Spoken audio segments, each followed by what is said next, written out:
Coming. Good meeting. That's true. Taking notes, Levi, for the paper. Mm-hmm. Yeah. Matthew, if the red dot's on, right, we're good. Levi's Zimmerman? Zimmerman? Okay. Putting the dots together when you said on paper.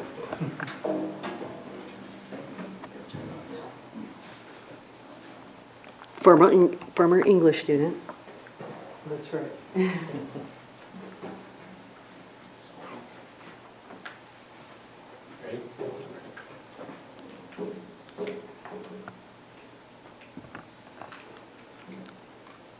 Test.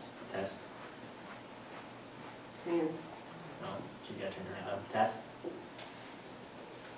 No, go. Test. Nothing. Test. All right, cool. Welcome everyone to the 2023 Mineral Point School Board Candidate Forum. I'm Matthew Gideon, and I'm here with Griffin Albaugh. Griffin and I are both involved in student government and are leaders of Pointer Media, among other things. We will be your moderators for this evening. If you have a question that you'd like to ask our panel that you have not submitted ahead of time, please take a note card from the table near the entrance, write your question on that note card. We will collect these cards. We also have some questions that were submitted by stakeholders in previous years that are still pertinent, and we will ask these questions again. Thank you to our candidates, because without them, we wouldn't be here tonight. Being a school board member is a difficult job with a great deal of responsibility. Thank you to Andrew Busch, Joni Heisner, and Alan Schrank for being willing to take on this challenge. The election is set for Tuesday, April 4th. Voters will be presented with a ballot at their voting location that instructs them to vote for not more than 2 candidates. The top 2 vote getters will be elected to the school board for a 3-year term. As moderators, our main goal is to keep the evening moving along, giving each candidate the same opportunity to answer questions. Candidates, you will have 1.5 minutes to answer each question. If you do not require the full 90 seconds for your response, just stop whenever you're done. We will give you a 15-second warning when you're near the end of your allotted time. We will move on to the next response when your 90 seconds are complete.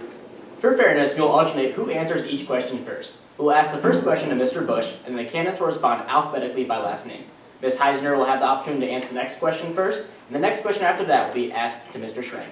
We will repeat the cycle each time we ask a new question. Tonight, as you can see, we will hopefully, if we get it fixed, be using a microphone so that those who are here with us tonight and those who will be watching the YouTube recording of this forum can hear the questions that we pose and the responses of the candidates. Candidates, when you speak, if we are using the microphone, hold the microphone up so that it's facing your mouth and close to your mouth. Please speak clearly into the microphone so that all stakeholders can hear you and understand you. Once more, thank you all for attending tonight. With that, we will now begin. We would like to begin by asking each candidate to tell them about themselves, including what motivates them to run for the school board. We will begin by asking Mr. Busch.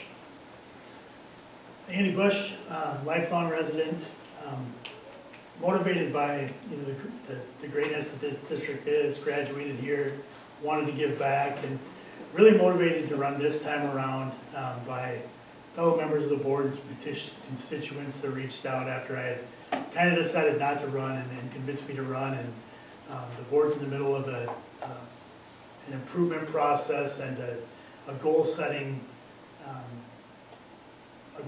plan that is really exciting, and not wanting to leave that midway through, and also with the financial difficulties coming at us here in the coming years, not wanting to step away in the middle of that and leave that up to somebody else. All right, next, Ms. Heisner. Yes. Okay. So my name is Joni Heisner. I've lived in the Mineral Point area for almost 15 years, and I have 3 daughters who are students here at Mineral Point. I'm motivated to run for a seat on the board to continue to be a part of the process that we've started with improving the board culture and helping to continue to lead Mineral Point to be one of the best districts in our corner of the state. And Mr. Schrank. Alan Schrank, moved to Mineral Point back in 2008. I've heavily invested into the community with an emphasis in public safety, police, fire, and EMS. I have a daughter that attends the Mineral Point Elementary School named Serenity in the 1st grade, and a significant other who I'm on the fire department with named Doreen.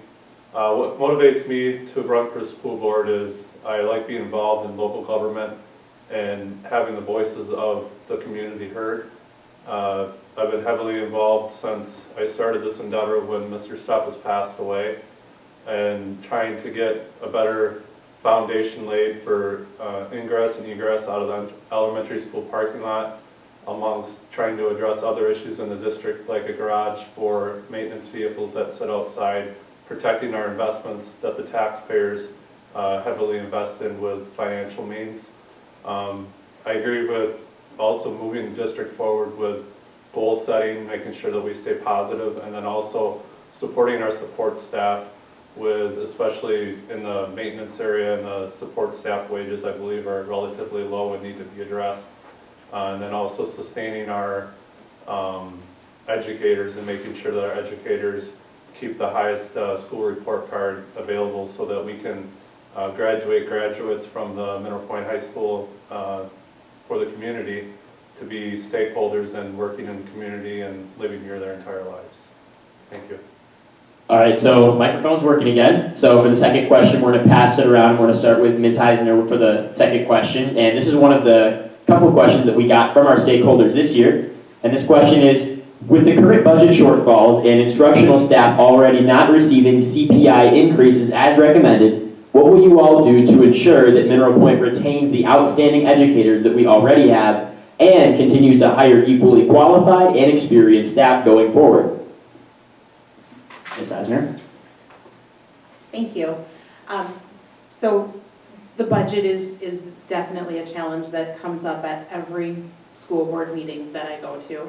And not just here locally, but I had the opportunity to attend the state School Board Association conference in January, and we are not alone in that struggle.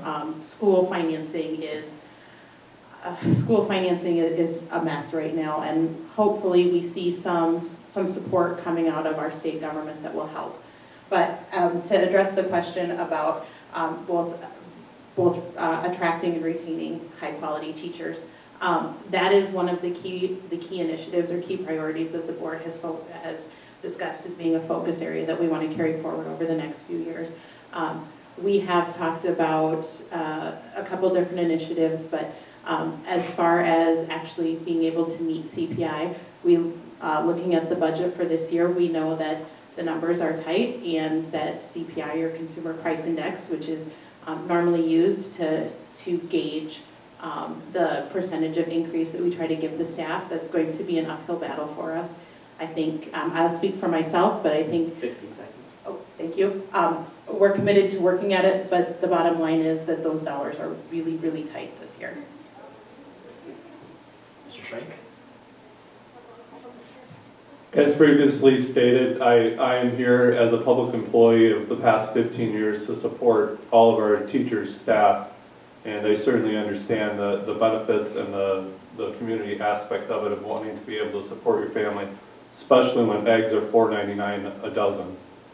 We need to make sure that we have a competitive benefits package for all of our teachers and our staff, and I think the way we do that, and I've been thinking about this for a while, is cost savings initiatives within the district to create a balanced budget. For example, down at the elementary school, where I heavily have looked into things down there, if we turned off the lights in the parking lot that are on 24 hours a day when it's dark out, if we turn those off at night, what's the cost savings for that? If we look at the middle school, high school building, making sure after the maintenance people leave at night, turning off some of the lights in here with motion activated sensors, or even maybe turning the heat down. I think what you have to do is you have to keep looking at how you can save the district money, but also investing in your staff, especially your support staff, who I've said previously are have low wages. Also advocating at the state level. If you look at the budget finances at the state level, making sure that they at the finance committee level invest in our schools and make sure that they budget for the school funding properly. I think that's being fiscally responsible. Thank you, Mr. Schrank. Yeah, I think we've identified that as being the #1 priority for this fiscal year, even as recently as, or as long ago as the last time we weren't able to give CPI, is the board kind of made it the number one goal is to make decisions in the following year that lead towards, being able to meet CPI as full as we can, because we understand we have the best staff around, and we need to do what we can to retain them. Like Joni said, retention and recruitment is one of the main themes of the board's plan going forward. So we identify retaining all of our staff is very important. And the numbers game is difficult, but I think we've looked at some different avenues in terms of cost cutting and opportunities we could present to people that would create room in the budget to get as close as we can to that number. I think we've all pretty much agreed that it's our number one priority to make sure we can do for our staff as much as we can. We just need to see where the budget comes in to see how close we can get.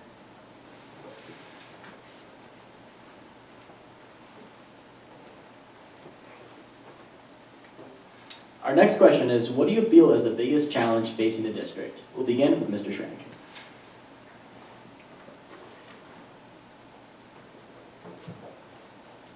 The biggest challenge I think facing the district is making sure that we have a balanced budget, as I spoke with earlier, but also making sure that everybody's voices as a community is heard. I spoke about this last time we were interviewed last April when I ran. Transparency continues to be an issue. The city of Mineral Point does a great job with posting the city council minutes, all the bills, all the receipts and all that on the city website itself. I think that the website of the school district is an excellent opportunity. We have excellent abilities to be able to provide transparency in all of our finances, which are subject to open records requests anyway that the public can have access to.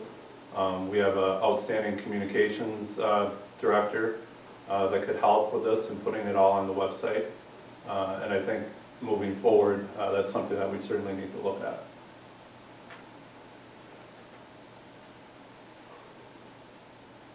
I think without question, the biggest challenge is the budget, as it has been for a few years.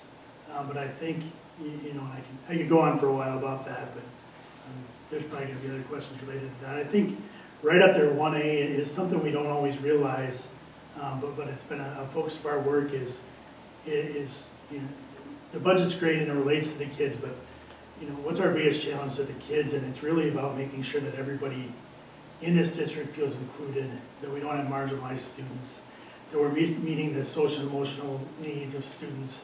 And that's something the board has really grasped as a main priority this year and look to do moving forward with our goals. And I think that's just as important and just as challenging to make sure that every student here has an adult in the district that they can lean on and reach out to, and that we're reaching every student, and that we're getting to those students who may not have the best situation outside of the district, and now it's perpetuated even more through COVID. So really getting those students back to a place where they feel they belong and that they have somebody here is probably right up there 1A, even though the budget seems like ultra important. I think at the end of the day, we're here for the students, so that's got to be 1A.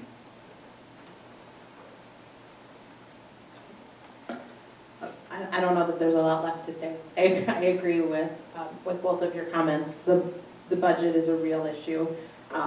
We've been able to maintain a balanced budget over the last few years in some really challenging financial times.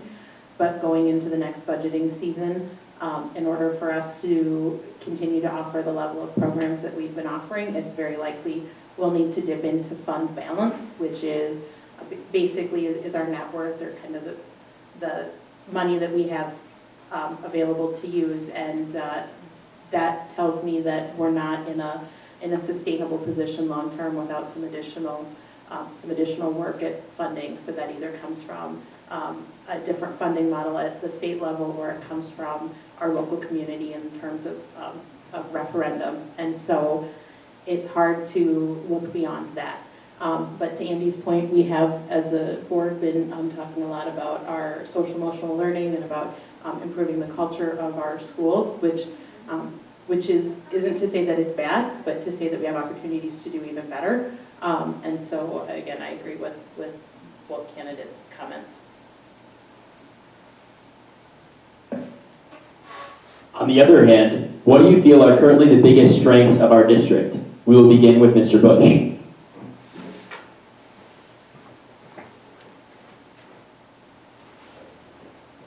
I think, without question, the students and the staff.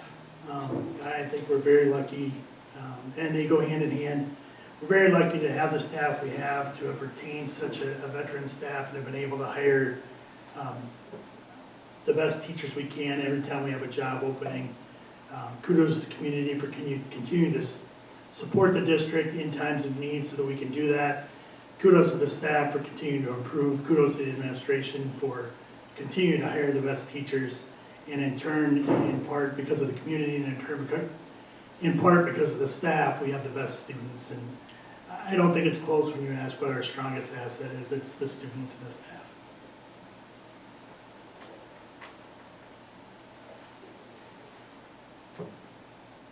Andy took all the good points again. No, without a doubt, we have time and again shown that we are that we rise to, as a school district, we rise to the top. When you put us against other districts, whether you're talking about our CISA or at the SWAL or even the entire state, we rise to the top. We are rated exceeding expectations repeatedly, and that comes from excellent test scores, excellent engagement across our entire student population. That comes from having teachers and aides and administrators who are engaged and willing to help our students be their best. And so it comes full circle. Those high-performing academic achievements come from engaged student population, from an engaged faculty, and then we could talk on top of that about the extracurriculars, whether it's athletics or it's the arts. Our students keep rising to the top, so it's hard to pick just one strength. Without a doubt, it would be the staff and the support staff that make the wheels turn on the bus when it goes down the road here in the district. Without our outstanding staff, we wouldn't have a good problem, which is we have an excellent problem with having to turn people away, unfortunately. And I say that in a good way because there's other districts that, they might be able to take all the students, but because we have with open enrollment in that, we're only able to accept only a certain amount of people, and have the fortunate problem of turning them away. And then the other part would be is the special education program, making sure everybody's included. Not everybody learns the same in our special education program, and teachers, they support our students in all inclusive ways of making sure that they can learn and move forward.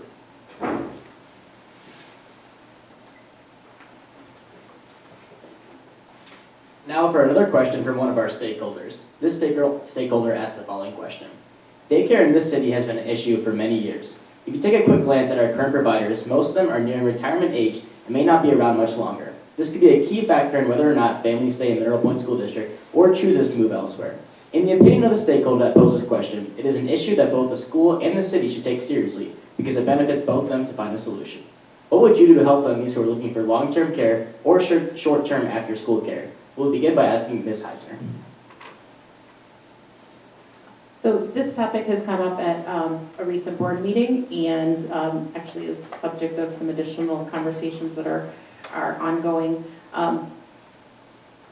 The challenge is that as a board, anything that we would support would need to be budget neutral in order for us to be able to reasonably provide a solution. As stated several times already, our funding situation is very tight, and so while I'm open to exploring solutions that provide for childcare throughout the district, it has to be done in a manner that doesn't compromise the educational programs that we're able to offer our school-age students. Now, having said that, if there is a way that we can utilize our facilities or maximize the value of the staffing that we already have in a way that brings additional value to our community, that's a reasonable ask and something that I would certainly be in favor of. But it has to make sense both financially and as part of the larger student picture, as part of the larger educational outlook for our students. Certainly, echoing what Joni just said, it was very eye-opening, I guess, at the last school board meeting that I attended, that there was parents that were very emotional and very upset. You could tell that this meant a lot to them to have this taken care of, and it kind of brought me back to when actually my daughter Serenity was in the 4K. She was mature enough and loves coming to this district and loved coming to school, that I thought it was unfortunate that she couldn't come to a full day 4K program 5 days a week, because she was certainly mature and ready enough. I think looking at that, like I said, the parents, even before the last school board meeting, had voiced that this was something that's needed in the community.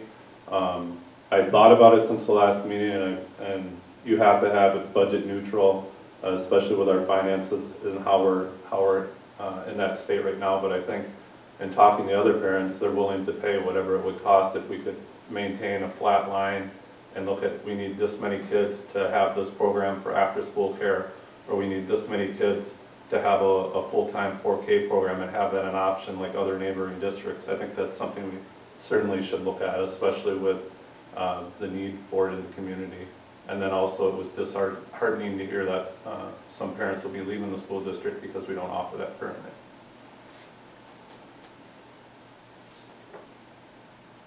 Yeah, I think it's definitely a topic that has come to the forefront as an immediate thing that we have to consider.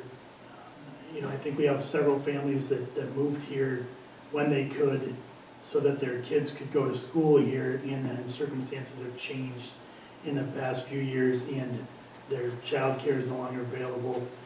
I think we certainly have to explore some avenues. I think we do need to be budget neutral, but at the same time, we do want to look at that potential opportunity cost where by not providing this, if we lose 10 students, then it is budget adverse by doing nothing. So I think we need to look at the avenues we can. We do have a few districts around that have provided some models, and it seems like a growing demand out there that it wouldn't be a program that has gone unused like some after-school programs have a time or two in the past. So certainly something that is on our radar and something we are looking into as we speak.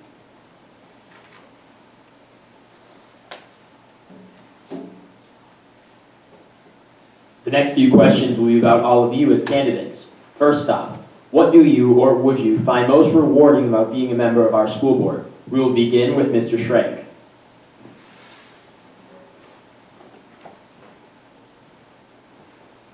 Most rewarding part of it is being part of the talk, being part of the solution to the problems I've brought up.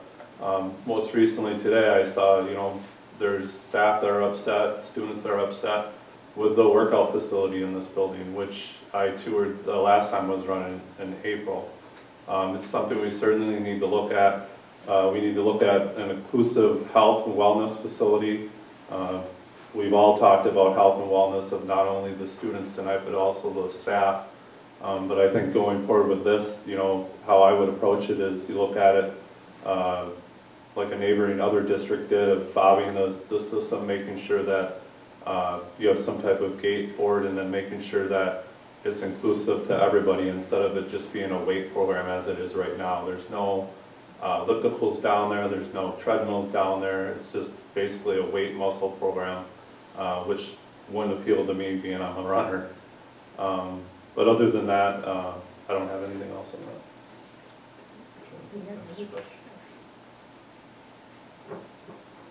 I think the most appealing part about being on the board is being part of something great. When I first got on the board was shortly after the district had been number 2 in the state, and working to maintain that level of excellence, and seeing the dedication that so many people have in this district, and being with a group of people, not always like-minded, and that's fantastic, on the board, and working together through disagreements and different opinions to come up with the best solution for the district, and always putting the kids and the staff first, and identifying what we can do to continue keeping this a great district is the best part about being on the board.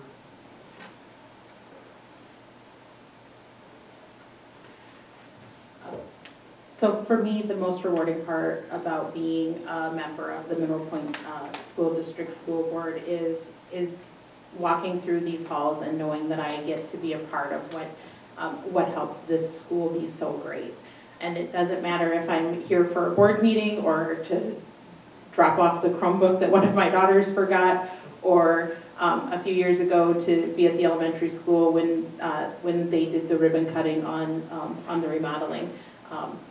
But knowing that I get to be a part of this district. I didn't grow up here, so I wasn't a Pointer by birth, but being part of this board helps me feel like a Pointer at heart. And I think about being out in public and wearing something with an MP logo, whether I'm in Madison or a few weekends ago was in Boston with my daughters for some volleyball, and we were out and about, and one of my girls had an MP shirt on, and they mentioned our wrestling program. And so it's just knowing that I get to be part of this school district that is recognized not just locally but around the state for the excellent students that we put out, whether it's academics or athletics or arts, but well-rounded students that are bringing value to the communities they live in. What experiences or skills have prepared you to serve as a board member? We'll begin with Mr. Busch.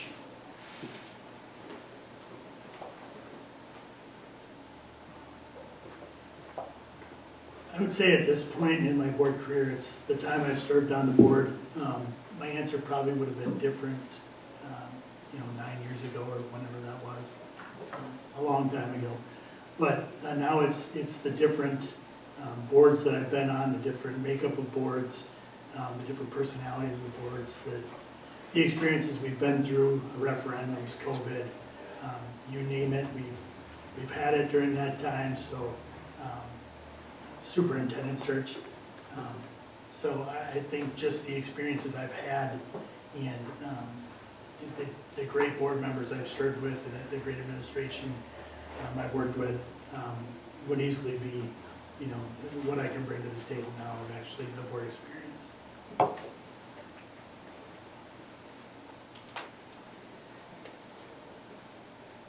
So when I think about the experiences that have prepared me to be a board member, I should point out that when I ran for school board, when I submitted the paperwork to be a board member, there was this thing called coronavirus that was in China that, seemed to be making the news. And by the time I took my seat on the board the first time, we were already in virtual meetings and school had been closed I don't think at that point it was closed for the rest of the school year, but we were on extended spring break at that point.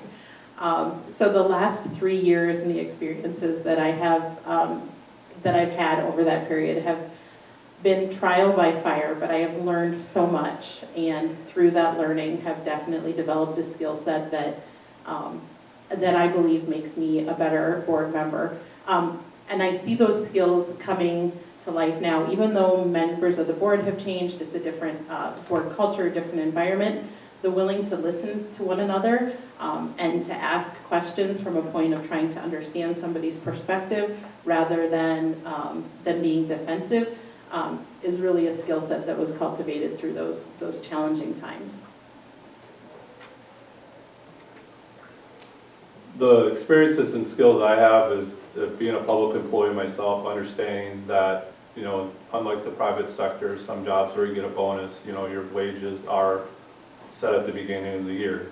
You basically have self-gratification for doing well, making sure that you're doing a good job, and then making sure that you have good benefits to be able to support your family, to be able to go buy your essentials that you need at the grocery store. The other experience and skills I have is showing the community that I'm invested here, that I've lived here for 15 years. I'm on the police department, I'm on the fire department. I spoke about this recently of making sure that you have a well-rounded board, somebody on there that has a public safety understanding, so that when you're having closed session meetings where people like myself and the public aren't invited, you have somebody in there that has a public safety background for school safety discussion topics. I come from an associate degree from Northeast Wisconsin Technical College with emphasis on criminal justice law enforcement. But I also have a teaching aspect in me recently that I found, where I'm in fire instructor school right now, being an instructor at Southwest Tap for fire safety and fire classes. And then just showing my dedication that this is the fourth go around now that I've been trying to get on the board, and should continue to show that I'm interested and invested in being on this board and not walking away.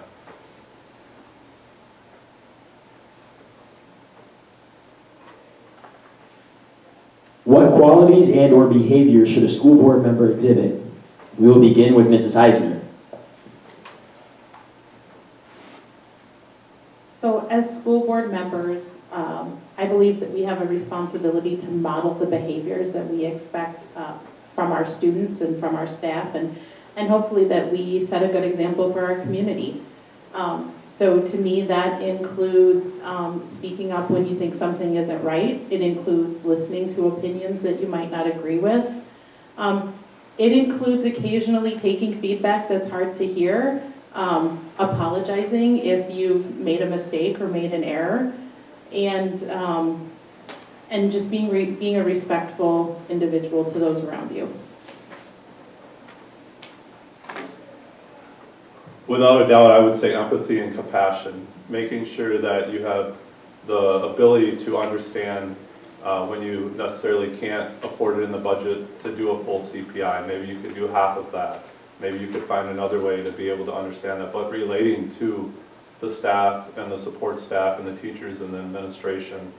And then being a voice for the people that don't have kids in the district anymore, that their taxes go up because we had a referendum to redo the elementary school, or we had a referendum to support our amazing staff and teachers and administration and the whole building and to pay the power bill, to balance the budget. Being able to provide transparency to these stakeholders in the community by being able to put something on paper and give it to them and say, this is where we're at, this is why we had to do what we had to do, A through Z, really helps people understand where you're coming from. And then, like in my job, just listening to people, listening to everybody in the community, and then if you can't provide them an answer right away, getting back to them and saying, hey, this is what I found out, or saying, hey, I'm looking into this. Transparency, empathy, compassion, listening, those are huge things for me.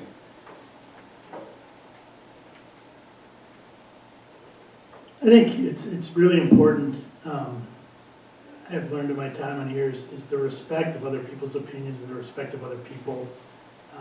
You know, a lot of times, regardless of the topic, you know, as board members, we all have our own personal opinions, but being able to gather, you know, the opinions of the board and why they think that, and the opinion of the community and how they feel about things, as well as the district stakeholders and how they feel about things, and being able to take all of that information and formulate it into what you then think is best for the district. And I think more than anything, being able to listen to and understand an opinion that isn't the same as yours. I think if there's one thing I would change, you know, about how things happen in this district is, it seems a lot of our stakeholders talk to the people that think most like them, and I think we could get a lot more accomplished if we would start talking to the people who think different than we do, to try and blend opinions and compromise instead of having two spectrums and two conversations, instead of coming together and having one conversation with active listening and finding the best solution.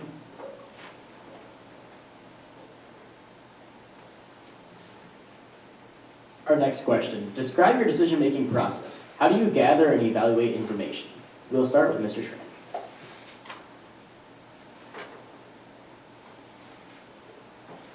The decision-making process I have is basically you gather the information and research it. I heavily like to research things. You know, anything I buy at home, I always research it and then make a decision on that. So research it, gather all the information, and then make the decision, and then stand by your decision, but have the facts to back up your decision. I don't know which way we go anymore. Okay.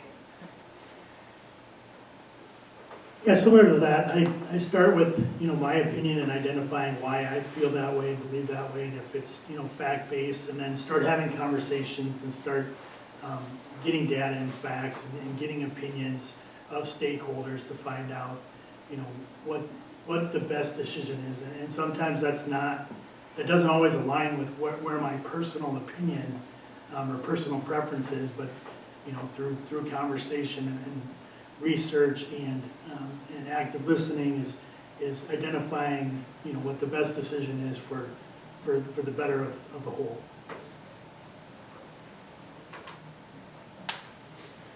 So I like data.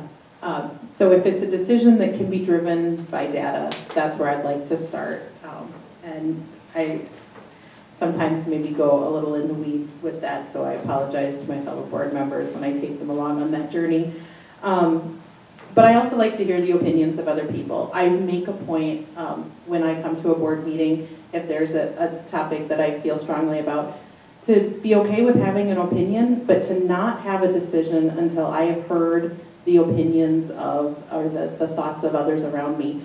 There have been many times when I have sat in board meetings and thought I knew what was the right direction, and after hearing the opinions and the thoughts and the ideas of my fellow board members, realized that I had a blind spot in my logic and was able to think about things differently. And so for me, it's a mixture of both having the data, but then being able to talk about that with other people and understand their perspectives before any decision is made. And for the final question in this section, please tell us what your priorities will be for your term, should you be elected. We will begin with Mr. Busch.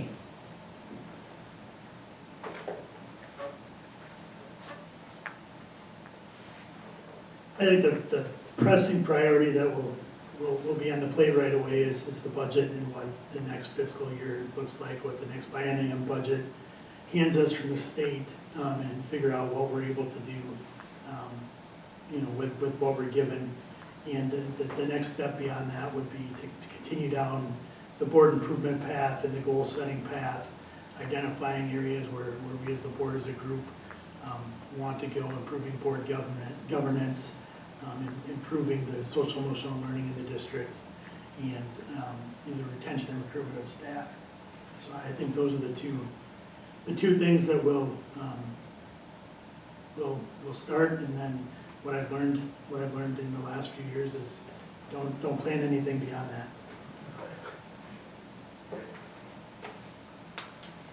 So it's hard to think about priorities and not have budget be at the top of the list when we're facing the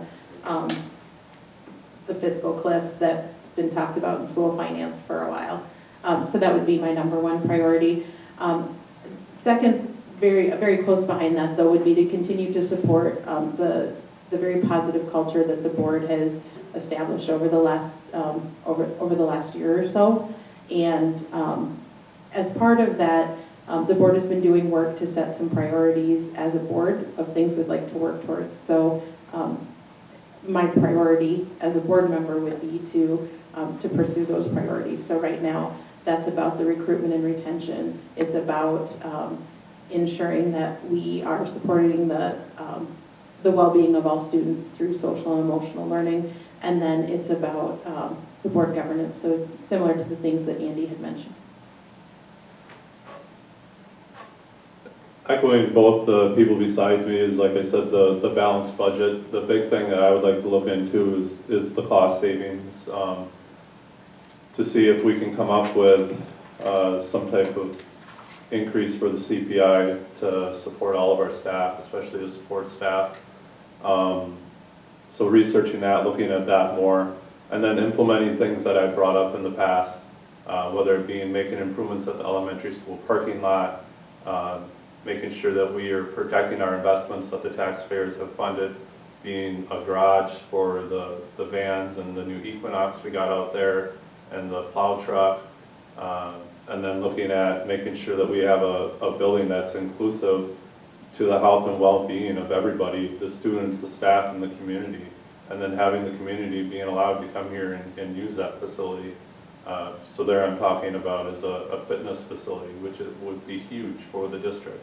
and the community, something that's inclusive to everybody. And then making sure that you maintain what you have, making sure that you don't have a mass exodus of staff because we don't get them the full CPI we want.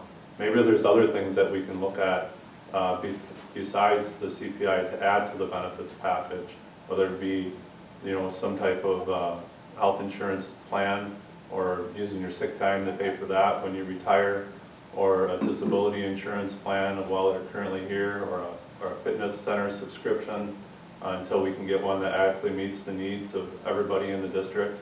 All those certain things should be looked at and researched, and I will make sure that that is done. I can assure you that.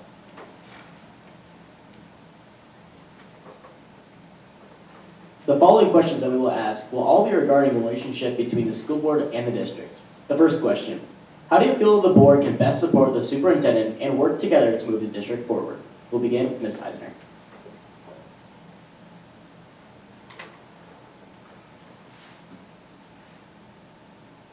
So I believe that the board's job is to guide and support the superintendent and to create policies, and then to step back and let the superintendent do that job. And so it's important for us to be open with him, to give our superintendent feedback, for it to be a two-way street, to hear what he has to say, and to make sure that's an ongoing dialogue.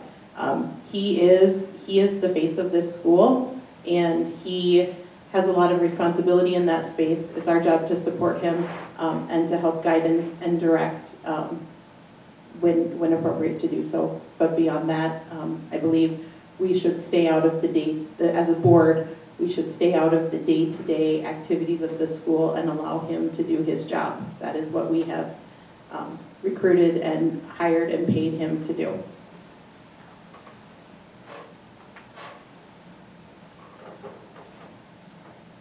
The duties of the school board is obviously to follow the policies that have been in place by the board that the board has voted on, but not to micromanage the superintendent. Let the superintendent do his job, run the school district, and then reach out to the board if he needs any support, whether it be research, education, or anything like that.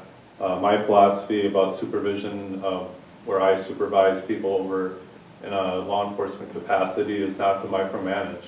If they need something, I'm there to support them, but let them do their jobs. They're the worker bees. I'm just there to supervise and make sure that they're doing a good job. And then making sure that you're reaching out to your people that are below you and not forgetting about where you came from. And saying, hey, walking through the classroom saying, hey, how's your day going? Or hey, do you need anything? What can I do to make this the best learning environment possible for the students and to make you stay here with the district and want to retire from here? We got to make sure that we're retaining staff, supporting staff, as well as making sure that health and wellness is a top priority for everybody moving forward from the last 3-year mess that we've had. I think first, it's probably an understated relationship or a misunderstood relationship. It's one of the most important relationships in the district, and if it's not a good one, things can go sideways fast.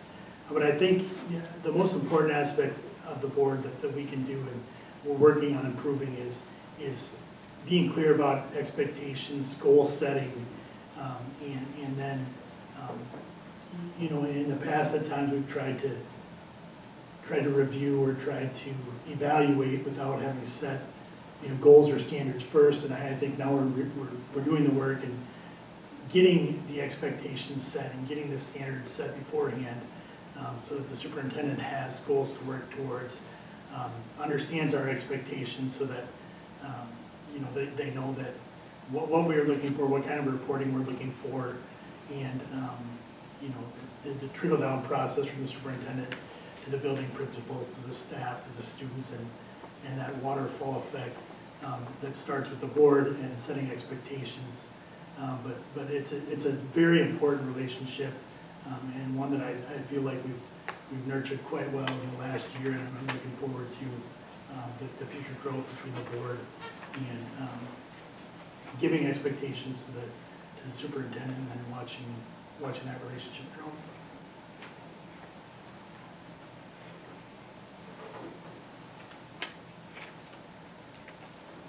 Now, we've talked about this a lot tonight, but one of the biggest issues facing future districts and school boards is funding, both from the state and local level. And now we would like to know specifically, what would your top funding priorities be and why? We will start with Mr. Schrank.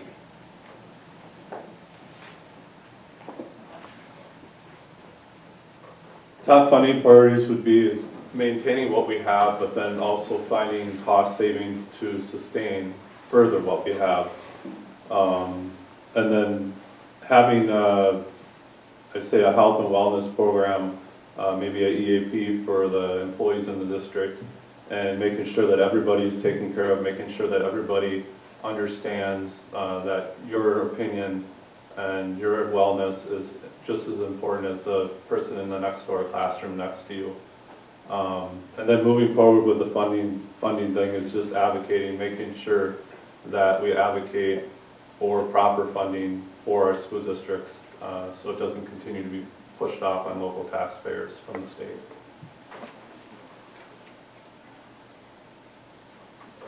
I think in terms of funding priorities, I think first and foremost, just taking care of the staff any way we can. I think without question, they're our most valuable resource.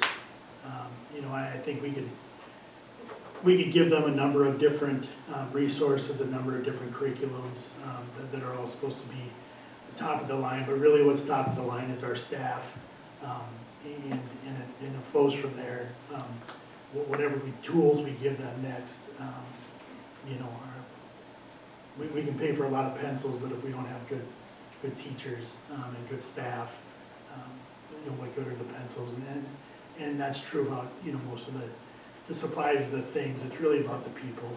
So staff would be number one, and then number two, if we're talking about potential new fundings, I do think looking into the costs and or potentially finding home for a cost for an after-school program, and figuring out how to make it budget neutral, while fitting it into the budget would be good. But I mean, number one without question is the staff.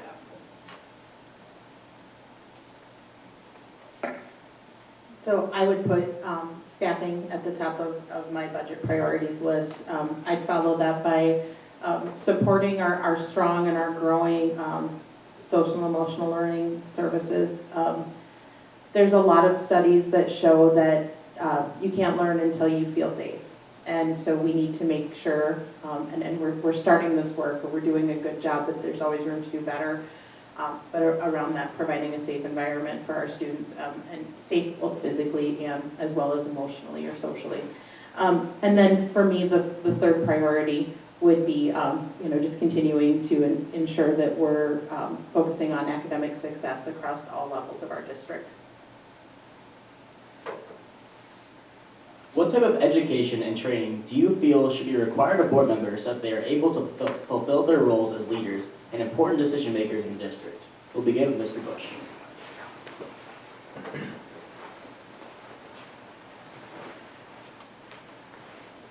I think this is hard to say. I don't think I think there's an orientation process you can go through to understand how a board operates, but outside of just the experience of getting involved in the district, like Alan's done a great job of getting involved recently in the last 4 cycles, and taking that time to be involved. If you want to be a board member, to be involved and dig in and understand, the nuts and bolts of the district and how a board works, and go to meetings and watch meetings. That's really where the education is going to come from. It's understanding, how the board you want to be on operates, how the district operates, and the ins and outs of the district. The more you can understand the district and the operations of the board by just doing the work of getting involved in it, that's going to go a lot farther than any class may give you.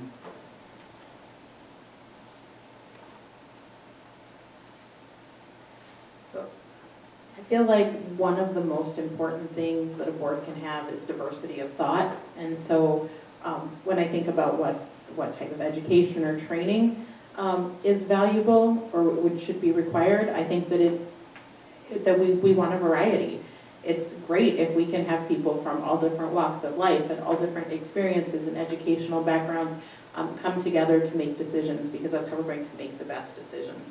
So I don't know that there's a specific, template that makes a good board member, but rather a willingness to bring whatever education and life experience you have to the table with an open mind and an ability to communicate so that we can have robust conversations that drive us to the best possible solution.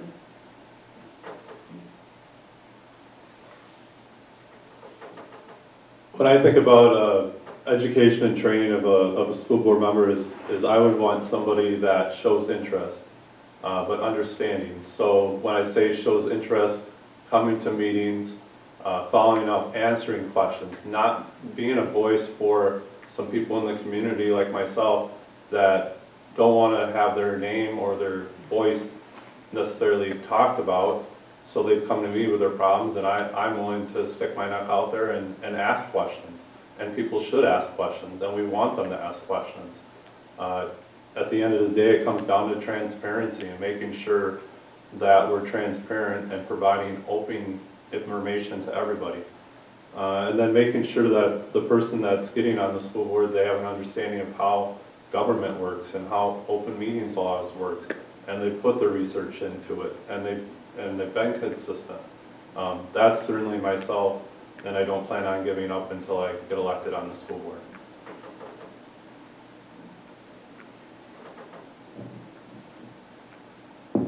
Our next question. What procedures and processes are most important to making the school board run effectively? We will start with Mrs. Heisner.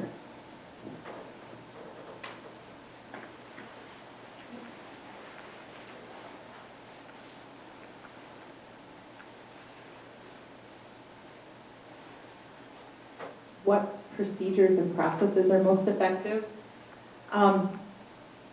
So in order for the school board to run effectively, I think it's important that the board members respect one another and that they come to meetings prepared to have conversation and to make decisions, but also with a willingness to listen and have dialogue and not necessarily come with, this is my decision, this is what it's going to be, and I'm not open to conversation. It's the dialogue is where we gain value. So I guess that would be the process, would be the ability to have that back and forth.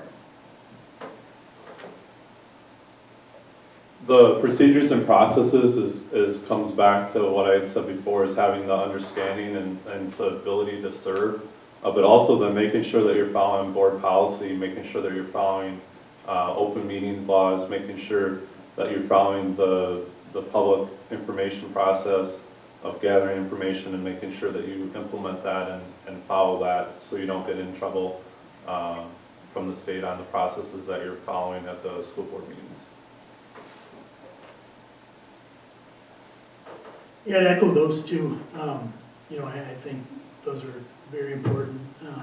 Dialogue is probably, the best procedure we have to coming to a solution.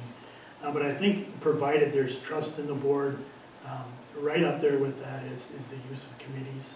And we're finding now that we have trust throughout the board that we're able to take things to committee and have a separate lengthy conversation on a topic at a committee level, come back with a recommendation, and then have a shorter discussion instead of having another lengthy discussion at the board meeting because there's no trust in the committee for the work they have done. So I think that's really helped us become a more effective board to make more informed decisions because you have a smaller group digging deeper into something, looking at all sides, and then coming back to the board and then maybe hearing an opinion they hadn't thought of before and putting that into their decision making. But that's outside of dialogue. I would say the use of committees effectively is very important in having a strong board.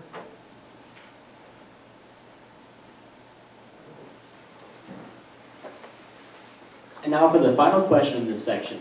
What is a need that must be a priority for our district to address? And why do you see this as a priority? We'll begin with Mr. Schrank.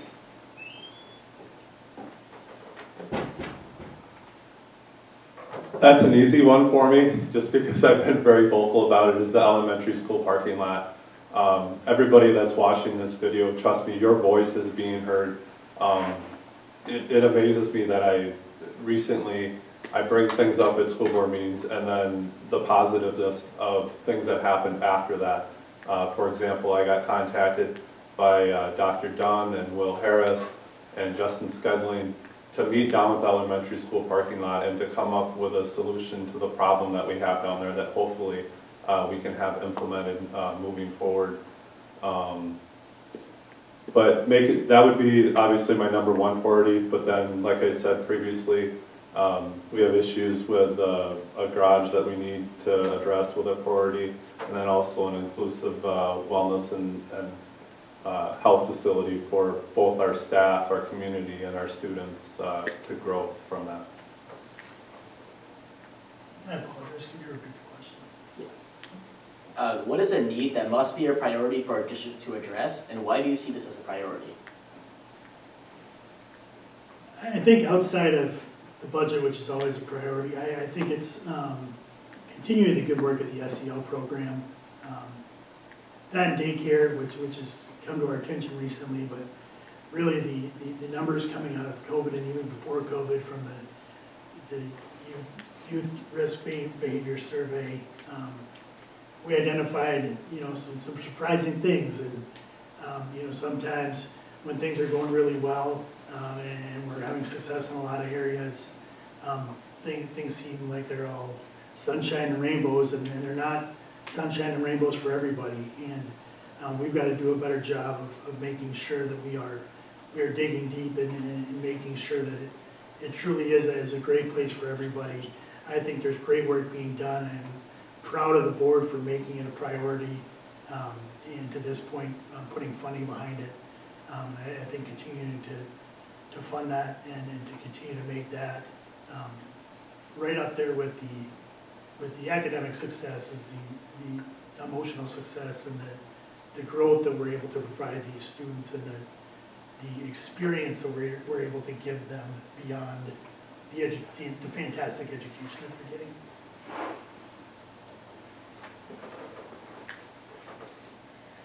I think that, for me, this comes back to the budget. We are in a financial situation that the budget has to be our top priority. We were very lucky not to be in the position that so many districts across the state are, where they're going to a referendum this spring. But based on our current financial situation, as well as the economy, so looking at CPI, looking at health insurance costs, and basically the cost of everything else that's been impacted by inflation, there's not a lot of avenues we can go down that don't result in us talking about additional funding sources by this point next year. And so whoever sits on this board for the next year, that has to be their top priority, is to understand how we're going to continue to fund the high quality education that we offer students at the Mineral Point School District. Finally, we have 2 more questions for each of our candidates to answer about their vision for our district and community. The first question: how do you see your role as a board member as benefiting the overall education of students in the Mineral Point School District? We will begin with Mr. Busch.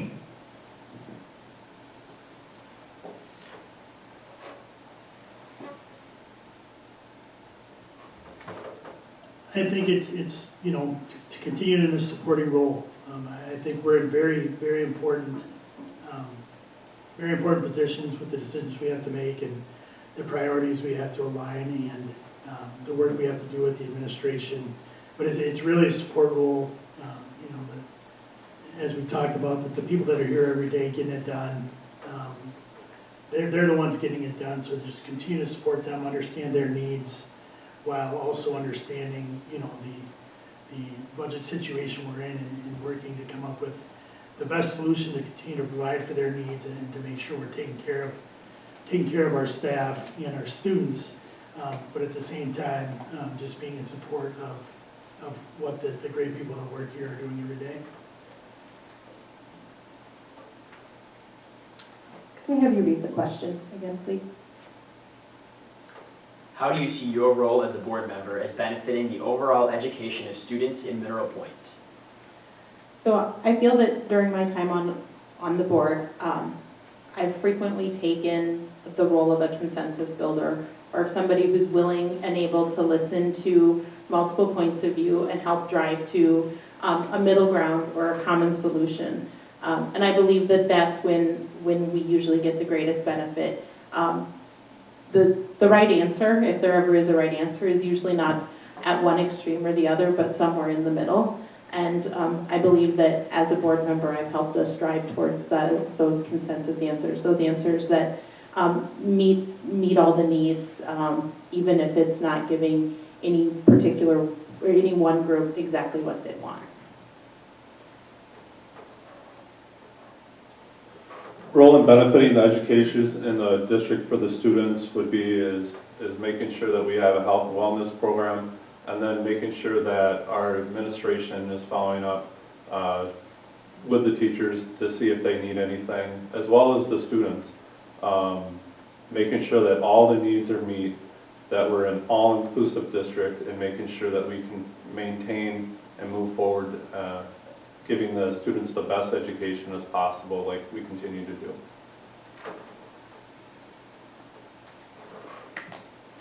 And our final question of the evening, what is your vision for education in the community? We'll start with Ms. Heisner.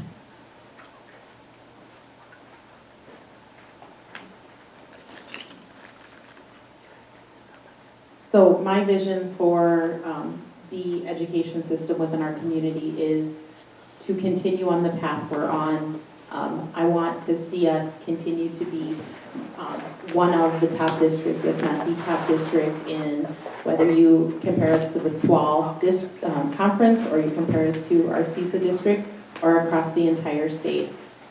My vision is for us to remain a school that is well respected and recognized, that people choose to open enroll in because of the quality of education and extracurricular activities that their students will have access to. I'll go back to what I said previously, making sure we have the highest educated educators to score the highest school report card for our kids, and making sure that we are the best in our CISA district and overall in the state.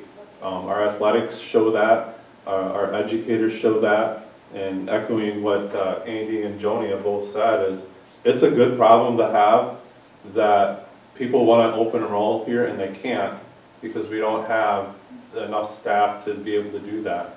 And it's unfortunate. I wish that our budget allowed us to hire more staff and to allow more open enrollment in the district. But at the end of the day, we have to make sure that it's fiscally responsible. So maintaining that school report card and supporting our teachers, our staff, our students, and the community as a whole. Yeah, I think, you know, in any great community, there's a great school district, you know, and I think this continues to be the cornerstone of this great community, and we need to continue to operate at a high level and to achieve at a high level in all areas, in academics and extracurriculars, and in the social emotional needs of our students.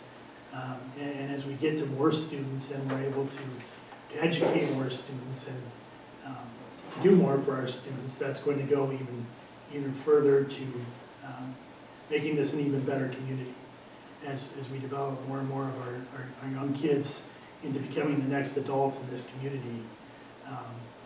You know, I think you can see the effects of the last 10 years of having a great district on the community now, and you know, I think this continues to be a destination district for parents who want their kids to go to a great district, which makes this a destination community.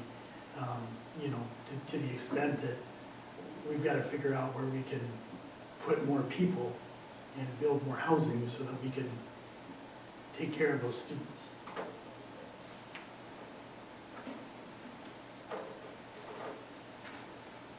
Before you go, we'd like to hear from each candidate one last time. Beginning with Mr. Schrank, each candidate will have the opportunity to give a 90-second closing statement.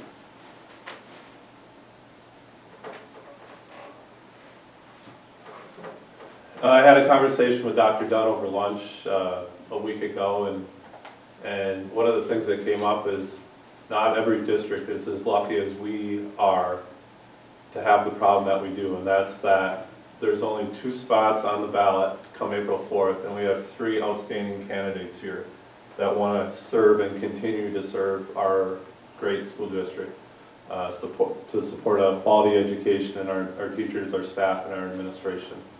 The thing I want you to remember about me is that I've showed things that I want addressed. Things are moving forward, but give me that voice on the school board to continue to move the progress that I've already started forward, and to take into consideration that this is my 4th time trying to get on the school board. First was for Mr. Steffes' spot. The second time was the April election last year. The 3rd spot was the recent vacancy by Mr. Janetka, and now the April ballot here. Regardless of how the voters decide and who they want to move forward, I have no doubt that any of the 3 people that are up here will do an outstanding job, and I would appreciate your vote April 4th. Thank you. Yeah, I think just to echo that, I was thinking along similar thoughts. We just filled the board seat, and we had fantastic candidates for the open board seat, and I'm hopeful that every one of those candidates continues to run. You know, I think if I was aware that there was so many good candidates willing to put their hat in the race, that there would have been one less hat in the race. But here I am, and you've got 3 great choices, and the district's going to be in good hands regardless of how you vote. We've got a great board, great sitting board, you know, and whoever continues to be on the board or replaces us on the board we're going to continue to have a good board and do good work. So there's exciting things ahead for this district.